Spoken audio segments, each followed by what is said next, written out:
Welcome to future vision study centre Salem.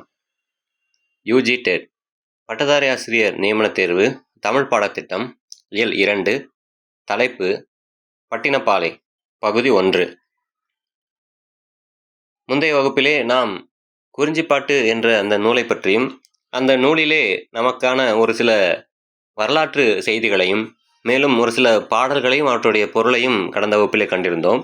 இன்று 10 பாட்டு நூல்களில் அடுத்ததான பட்டினப்பாலை என்ற அக இலக்கியம் சார்ந்த ஒரு நூலை பற்றி காண இருக்கிறோம். இந்த நூலிலே நாம் இந்தந்த தலைப்புகளின் கீழ் கருத்துக்களை காண உள்ளோம். முதலில் நூல்வெளி, நூலை பற்றிய தகவல்.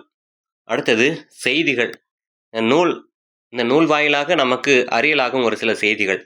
மேற்கோளாக ஒரு சில பாடல் வரிகள், வணிகம் சம்பந்தமான ஒரு சில செய்திகளும் இன்னும் பல நல்ல கருத்துக்களையும் தொடர்ச்சியாக காண இருக்கிறோம். முதலாவது நூல்வெளி. பட்டினம் என்ற அந்த வார்த்தை காவிரி பூம்பட்டினத்தை தான் குறித்தது. இந்த நகருக்கு புகார், பூம்புகார் என்ற பெயர்களும் இருந்திருக்கின்றன. ஆக பட்டினம் என்றாலே அந்த வார்த்தை காவிரி பூம்பட்டினத்தை தான் குறித்தது என்பதனை நினைவில் கொள்ள வேண்டும். மேலும் புகார் என்பதும் பூம்புகார் என்பதும் இந்த காவிரி பூம்பட்டினத்தை குறிக்கக்கூடிய வேறு பெயர்கள். கடியலூர் உருத்திரங்கண்ணனார் இந்த பட்டினப்பாலை நூலை பாடியிருக்கிறார். அகநூலாக 301 அடிகள் கொண்டதாக இந்த நூல் இருக்கிறது. வஞ்சி அடி கலந்த ஆசிரியப்பாவால் இந்த நூல் பாடப்பட்டிருக்கிறது. செலவழுங்குதல் என்ற துறையிலே இந்த பாடல் என்பது பாடப்பட்டிருக்கிறது. செலவழுங்குதல் என்றால் என்ன? தலைவியை பிரிந்து போதலை கைவிடுதல், தலைவியை பிரிதல் அரிது என நெஞ்சுக்கு கூறியதாக இது அமையும்.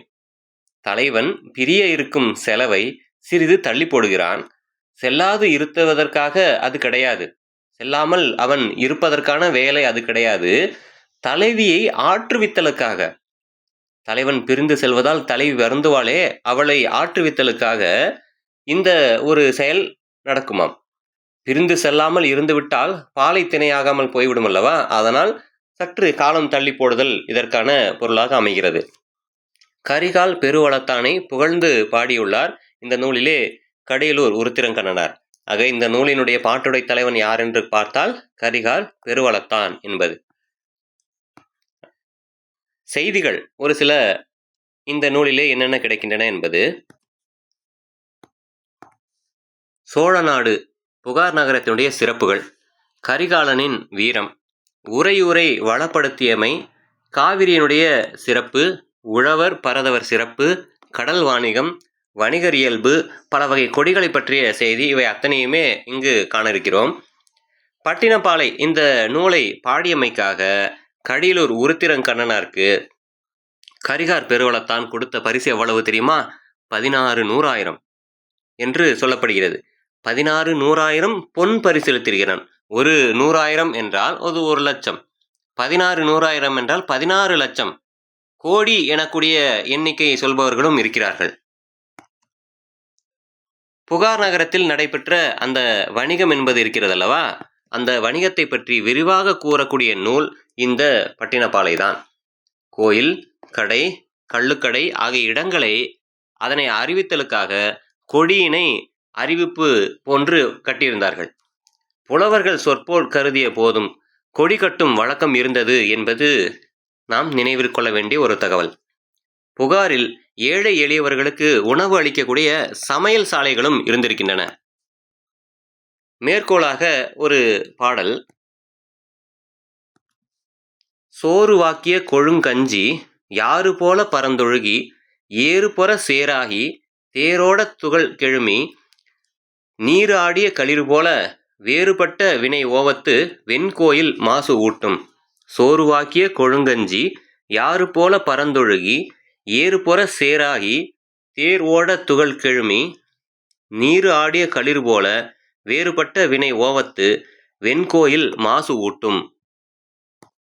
ஆக சமையல் கூடத்திலே சோறு வடித்து கஞ்சியை ஊற்றுவார்கள் அல்லவா? அவ்வாறு ஊற்றக்கூடிய அந்த கஞ்சி தெருக்களில் ஆறு போல ஓடுகின்றதாம். அதான் யாறு போல பறந்து ஓடுகிறதாம். அங்கு காளைகள் தமக்குள் போரிடுகின்றனவாம். அதனால் அது சேராகின்றதாம். அந்த ஏறுகள் சண்டையிடக்கூடிய அந்த நிகழ்வு நடப்பதால் அந்த கஞ்சி ஆறாக ஓடக்கூடிய இடம் முழுக்க சேராக மாறுகிறது. அதே இடத்திலே மேலும் தேரும் ஓடுகிறது. தேர் ஓட துகள் கிழமி, அந்த தேர்கள் அதன் மீது ஓடுகின்றன. அதனால் சேறு உலர்ந்து போகிறது. துகளாக ஆகி பரவி புழுதியை தன் மீது பூசிக்கொண்ட ஆண் யானையைப் போல, நீராடிய களிறு போல அந்த தோற்றம் என்பது இருக்கிறது. ஓவியம் வரையப்பட்ட அந்த அரண்மனை என்பதுடைய அதனுடைய தோற்றம் இவ்வாறு இருப்பதாக இங்கு பாடலுடைய பொருள் என்பது அமைகிறது.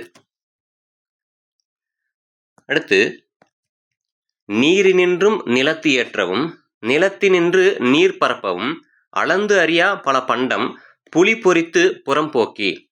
நீரினின்று நிலத்து ஏற்றவும், கடல் வழியாக வந்த அந்த பொருட்களை நிலத்திலே இறக்குமதி செய்வார்கள் அல்லவா, அவ்வாறு செய்தலும், நிலத்தினின்று நீர் பரப்பவும், இங்கிருக்கக்கூடிய பொருட்களை ஏற்றுமதி செய்வார்கள் அல்லவா கலன்களுக்கு, அந்த கப்பல்களுக்கு மீது, அதுவும் அளந்து அறியா பல பண்டம், அளவிடற்கு அரியதான அவ்வளவு பொருட்கள் அங்கு குவிந்திருக்கின்றனவாம். அத்தனை பொருட்களுக்கும் ஏற்றுமதி இறக்குமதி எதுவாக இருந்தாலும் புலி சின்னத்தை பொறித்து புறம் போக்கினார்களாம்.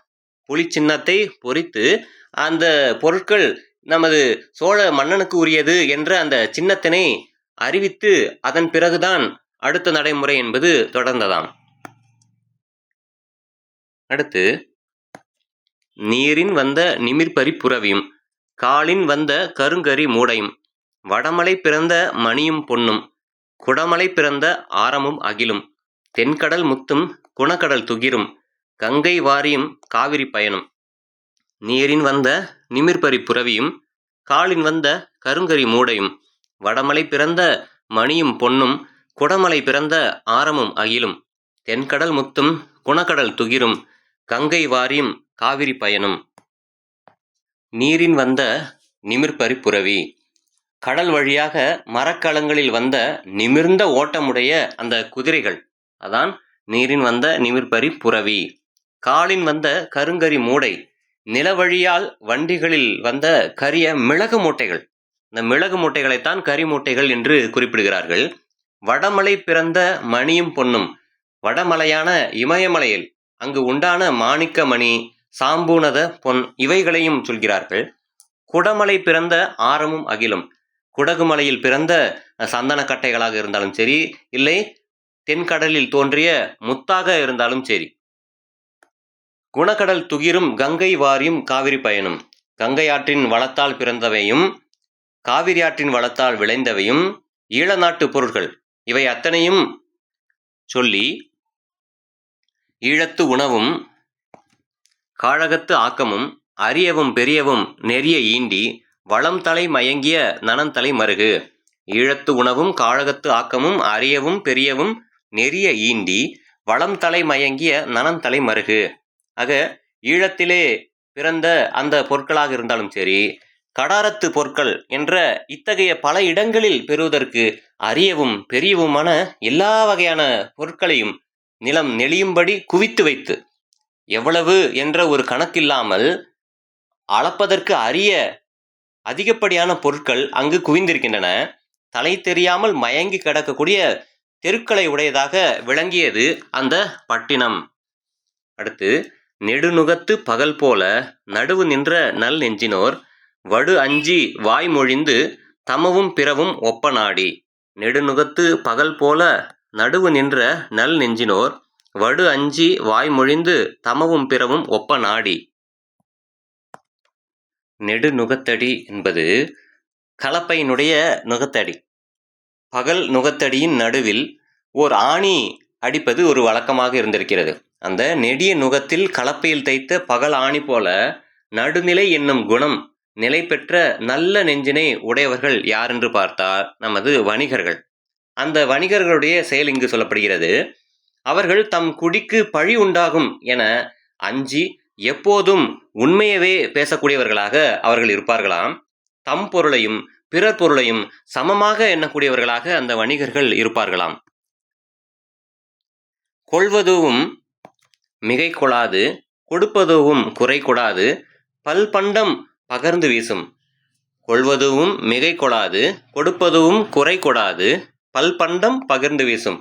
அவர்கள் தாம் பொருளை வாங்கும் காலத்தில் கொடுக்கும் பொருட்டு மிகையாக கொள்ளாமல், தாம் கொடுக்கும் கால் கொள்ளும் பொருட்டு குறைய கொடுக்காமல், பல பண்டங்களையும் அவற்றுக்கு தாம் பெறக் கிடந்த ஊதிய பொருளையும் வெளிப்படையாக கூறி வைப்பர். எந்த ஒரு மறைவும் இல்லாமல் வெளிப்படையாக சொல்லக்கூடியவர்களாக அந்த வணிகர்கள் இருந்திருக்கிறார்கள். முட்டா சிறப்பின் பட்டினம் பெறினும் வார் இருங் கூந்தல் வயங்கு இழை ஒழிய வாரேன் வாழிய நெஞ்சே. முட்டா சிறப்பின் பட்டினம் பெறினும் வார் இருங் கூந்தல் வயங்கு இழை ஒழிய வாழேன் வாழிய நெஞ்சே. குறைவு இல்லாத காவிரி பூம்பட்டினத்தையே எனக்கு ஒரேதாய் நான் பெறுவதாக ஆனாலும், நீண்ட கரிய கூந்தலை உடைய என் தலைவி, அந்த தலைவியை விட்டு நான் வரமாட்டேன். அவள் கரிய கூந்தலை உடையவள், அணியை அணிந்தவள். இவள் இங்கு என்னை பிரிந்திருக்க நான் நின்னுடன் உடன்பட்டு கூட வருவேன் அல்லேன். என் நெஞ்சே நீ வாழ்க.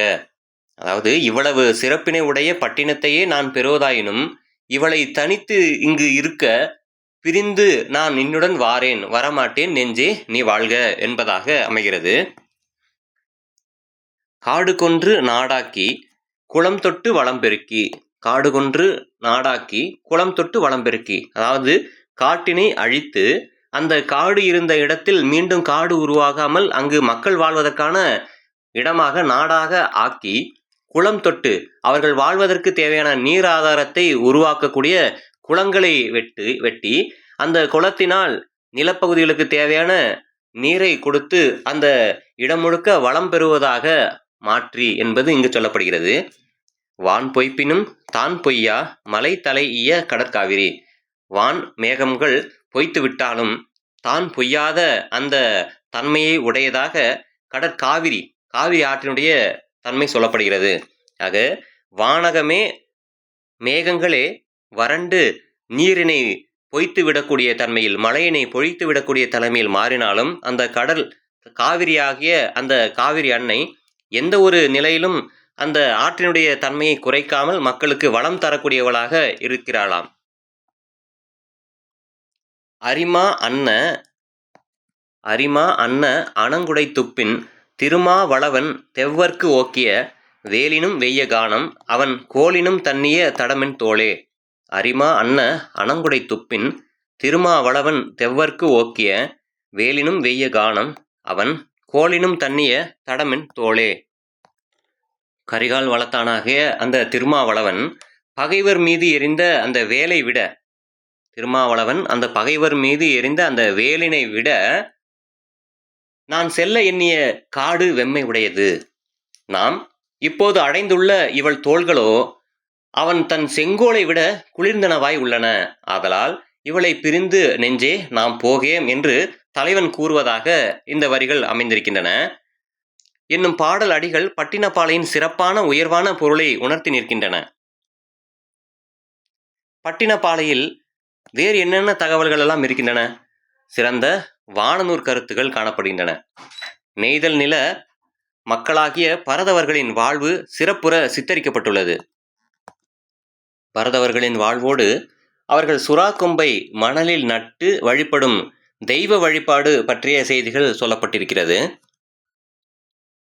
துறைமுகத்திலே இறக்குமதியாகக்கூடிய பொருள்களுக்கு சுங்கம் வசூலிக்கப்பட்டது, வரி வசூலித்திருக்கிறார்கள். ஏற்றுமதி இறக்குமதி இந்த பொருள்களில் சோழரது புலி சின்னம் என்பது பொறிக்கப்பட்டிருக்கிறது என்ற செய்தி இந்த பட்டினப்பாளையின் 185, 193 இந்த அடிகளின் வாயிலாக தெரிய வருகிறது. மேலும் தமவும் பிறவும் ஒப்ப நாடி கொள்வதுவும் மிகை கொளாது கொடுப்பதுவும் குறை கொடாது வாணிகம் செய்கின்றன. தமது பொருட்களையும் அடுத்தவர்களுடைய பொருட்களையும் ஒப்பிட்டு பார்த்து நன்கு ஆராய்ந்து தெளிந்து கொள்வதுவும் மிகை கொள்ளாது, அவர்கள் பெறக்கூடிய பொருளையும் அதிகப்படியாக கொள்ளாமல் கொடுக்கக்கூடிய பொருளையும் அதிகப்படியாகவோ இல்லை குறைவாகவோ கொடுக்காமல் வாணிகம் செய்வதாக தகவல் இருக்கிறது.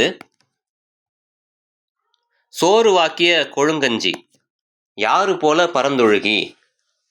சோறினை உருவாக்கி வடித்த அந்த கொழுங்கஞ்சி என்பது ஆறை போல பறந்து ஓடக்கூடிய அந்த நாட்டினுடைய வளப்பம், நயம்பட வர்ணிக்கப்பட்டிருக்கிறது.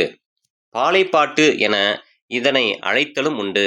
தலைவியை பொருள்வயிர் கருதிய தலைவன் செலவழுங்குதல் என்னும் அகத்துறையை சார்ந்தது இது. பாலைப்பாட்டு என்று பட்டினப்பாலையை அழைப்பார்கள். தலைவியை பொருள்வயிர் கருதிய, பொருளுக்காக பிரிய கருதிய அந்த தலைவன் செலவழுங்குதல், சற்று காலம் தள்ளி போடுதல் என்னக்கூடிய அகத்துறையை சார்ந்ததாக இது இருக்கிறது. இப்பாடற்காக கடியலூர் உருத்திரங்கண்ணனார் கரிகாலனிடம் 16 நூறாயிரம் பரிசாக பெற்றார் என கலிங்கத்துபரணி என்ற நூல் சொல்கிறது. சங்கர சோழன் உலா சொல்கிறது. தமிழ் விடு தூது சொல்கிறது. இந்த நூல்களெல்லாம் எவ்வளவு பரிசினை இவர் பெற்றார், கடியலூர் உருத்திரங்கண்ணனார் கரிகாலனிடம் பெற்றார் என்ற அந்த தகவலை தெரிவிக்கக்கூடியன. அரசன் ஈந்த 16 கால் மண்டபம் 1000 ஆண்டிற்கு மேல் இருந்ததாக ஒரு தகவல் இங்கு இருக்கிறது. சோழ நாட்டை அழித்த சுந்தரபாண்டியன் புலவரின் பரிசு பொருளான இம்மண்டபம் தவிர பிற அனைத்தையும் அழித்து விட்டதாக கல்வெட்டு செய்துள்ளான். சோழ நாட்டை அழித்த அந்த சுந்தரபாண்டிய அந்த பாண்டிய மன்னன் புலவரின் பரிசு பொருளான இந்த மண்டபத்தை தவிர மற்ற அனைத்தையும் அழித்து விட்டதான் என்ற அந்த கல்வெட்டு செய்தி என்பது இருக்கிறது. தழுவு செந்தமிழ் பரிசில் வாணர் பொன் 10 6 நூறாயிரம் பெற பண்டு பட்டினப்பாலை கொண்டதும் என்று கலிங்கத்துபரணி சொல்கிறது. அஃது அகப்பொருள் பாடல் எனினும் அகப்பொருள் பாடலாக அந்த நூல் இருந்தாலும் புறப்பொருள் செய்திகளையே பெரும்பாலும் விளக்கி உரைப்பதாக அந்த நூல் இருக்கிறது. ஏற்றுமதி இறக்குமதி பொருள்களின் மீது சோழனின் புலி சின்னம் அவன் பொறித்ததும், பரதவர் சுறா கொம்பை மணலில் நட்டு கடல் தெய்வத்தை வழிபட்ட அந்த செய்தியும், பொருளை இனங்காண அங்காடியில் பல வகை கொடிகளை நட்டு வைத்தலும் போன்ற அரிய செய்திகள் பட்டினப்பாலையில் மிளிர்கின்றன. நெடுநுகத்து பகல் போல நடுவு நின்ற நன்னெஞ்சினோர் வடு வஞ்சிய வாய்மொழிந்து தமவும் பிறவும் ஒப்பநாடி கொள்வதுவும் மிகை கொளாது கொடுப்பதுவும் குறை கொடாது. வணிகரினுடைய அந்த நடுநிலைமை, அந்த நெடிய அந்த நுகத்திலே, அந்த கலப்பையினுடைய நெடி நுகத்தினுடைய பகல் போல நடுவு நின்ற அந்த நன்னெஞ்சினோர், நடுவு நிலைவை தவறாத அந்த நல்ல நெஞ்சினை உடையவர்களாக வணிகர்கள் இருந்திருக்கிறார்கள். அவர்கள் வடு வஞ்சி வாய்மொழிந்து, அவர்கள் தமது குடும்பத்திற்கு தமது குடிக்கு உருவாகக்கூடிய அந்த பழிக்காக அஞ்சி உண்மையவே பேசக்கூடியவர்களாக இருந்திருக்கிறார்களாம். தமவும் பிறவும் ஒப்ப நாடி, தம் பொருளையும் பிறர் பொருளையும் ஒப்பிட்டு அதனை ஆராய்ந்து கொள்வதும் மிகை கொள்ளாது கொடுப்பதும் குறை கூடாது. தாங்கள் கொள்ளக்கூடிய பொருளாக இருந்தாலும் கொடுக்கக்கூடிய பொருளாக இருந்தாலும் அதில் சரியான அளவையே கையாண்டார்கள் என்பது வணிகருடைய நடுவுநிலைமை தெரிவிப்பதாக இருக்கிறது. சோறு வாக்கிய கொழுங்கஞ்சி யாறு போல பரந்தொழுகி ஏறுபுற சேராகி தேரோட துகள் கிழுமி. அதாவது உணவு வளம் பற்றிய செய்தி இங்கு இடம்பெற்றிருக்கிறது. சோற்றினை வடித்து ஊற்றிய கஞ்சி ஆறு போல பரந்தொழுகுதாம். அங்கு ஏறுகள் அவைகள் இடக்கூடிய சண்டையினால் அந்த ஆற்று நீர், அந்த கஞ்சி ஆறாக ஓடுகிறது அல்லவா, அங்கு சேராக மாறுதாம். அது தேர் ஓடும்போது அந்த சேற்று தண்ணீர் அங்கங்கு வாரி இறைக்கப்பட்டு அது சற்று நேரத்திலேயே அது தூசி துகளாக மாறுகிறதாம். உணவு வளத்தை பற்றிய செய்தி இங்கு இடம்பெற்றிருக்கிறது. நேரிழை மகளிர் உணங்கு உணா கவரும் கோழி எறிந்த கொடுங்கார் கணங்குழை பொற்கார் புதல்வர் புறவியின்று உருட்டும் முக்கார் சிறுதேர் முன்வழி விளக்கும். செல்வ வளம் பற்றிய செய்தி. நேரிழை மகளிர் உணங்கு உணா கவரும் கோழி எறிந்த கொடுங்கார் கணங்குழை பொற்கார் புதல்வர் புறவியின்று உருட்டும் முக்கார் சிறுதேர் முன்வழி விளக்கும். புகார் நகரத்திலே அங்கு இருந்த அழகான அணிகளை அணிந்த அந்த மகளிர் வீட்டின் முன்பக்கத்தில் உலர வைத்த அந்த நெல்லை, அவர்கள் நெல்லை உணர வைப்பதற்காக அங்கு காயப்போட்டிருக்கிறார்கள். அவற்றை தின்ன கோழிகள் வருகின்றன. அந்த கோழிகள் வர அவற்றை மகளிர் ஓட்டுவதற்கு தம் காதணியினை பயன்படுத்தியிருக்கிறார்கள். காதணியினை கழற்றி எரிந்து அந்த கோழியினை விரட்ட முயற்சி செய்திருக்கிறார்கள். அந்த அணியை, அதன் விலை மதிப்பற்ற தன்மையை பொருட்படுத்தாமல் கோழி மீது அவர்கள் எரிந்து அதனை விரட்ட முயற்சிக்கக்கூடிய அந்த செய்தி இங்கு சொல்லப்பட்டிருக்கிறது. அந்த மகரக்குழை சிறுவர்கள் ஓட்டக்கூடிய வாகனம், அந்த உருட்டும் தேர் சிறுவர்கள் உருட்டக்கூடிய அந்த தேர் இருக்கிறது அல்லவா, அந்த தேரினுடைய சக்கர கால்களிலே அது இடர்பட்டு அந்த தேர் சக்கரம் தடுத்து நிறுத்தப்படுகிறது. இத்தகைய தடையான பகையே அல்லாது வேறு பகை அந்த நாட்டிலே இல்லையாம். எந்த நாட்டிலே? நமது காவிரி பூம்பட்டினத்தில் கிடையாதாம். முட்டாச்சிறப்பின் பட்டினம் பெறினும் வாரிரும் கூந்தல் வயங்கிழை ஒழிய திருமாவளவன் தெவ்வர்க்கு ஓக்கிய வேலினும் வெய்ய கானம் அவன் கோலினும் தண்ணிய தடமென் தோளே.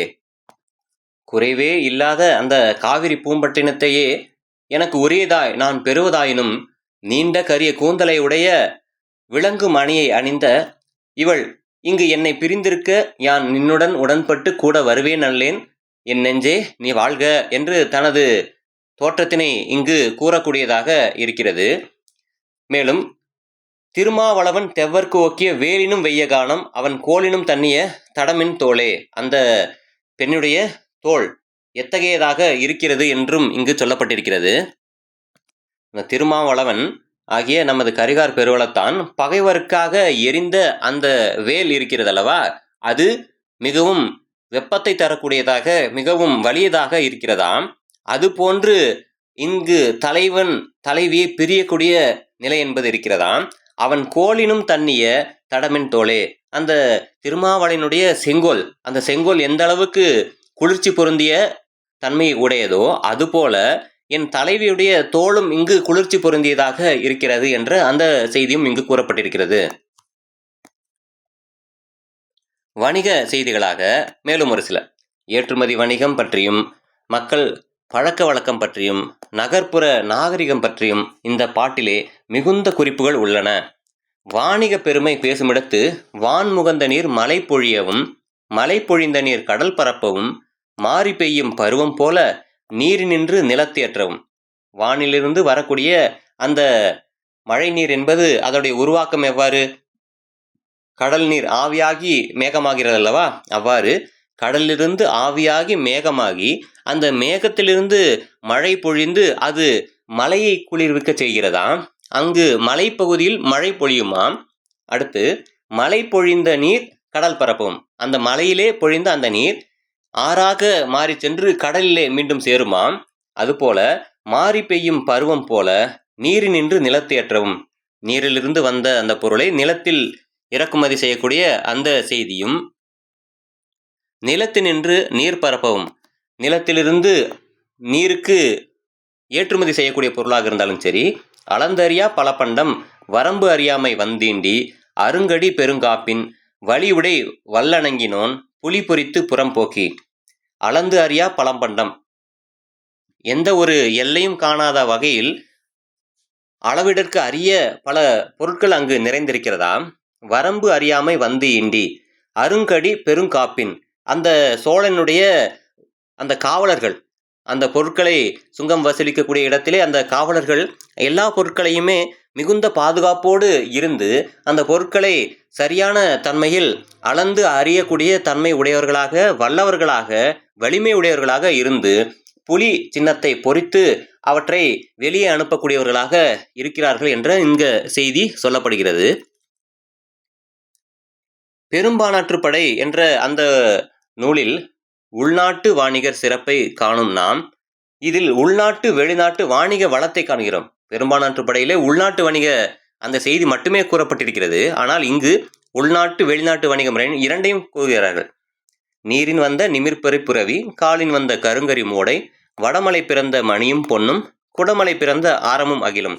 நீரின் வந்த நிமிர்பெறை புரவி காலின் வந்த கருங்கரி மூடை, அதாவது கடல் வழி வியாபாரமும் நிலத்திலிருந்து கொண்டு அனுப்பப்பட்ட அந்த வியாபாரம், இந்த செய்திகளெல்லாம் கூறி வடமலையில் பிறந்த அந்த இமயமலையிலிருந்து பிறந்த மணி, மாணிக்க மணியாக இருந்தாலும் சரி, பொன்னாக இருந்தாலும் சரி, குடமலையில் பிறந்த ஆரமும் அகிலும், சந்தனமாக இருந்தாலும் சரி, அகில் கட்டைகளாக இருந்தாலும் சரி,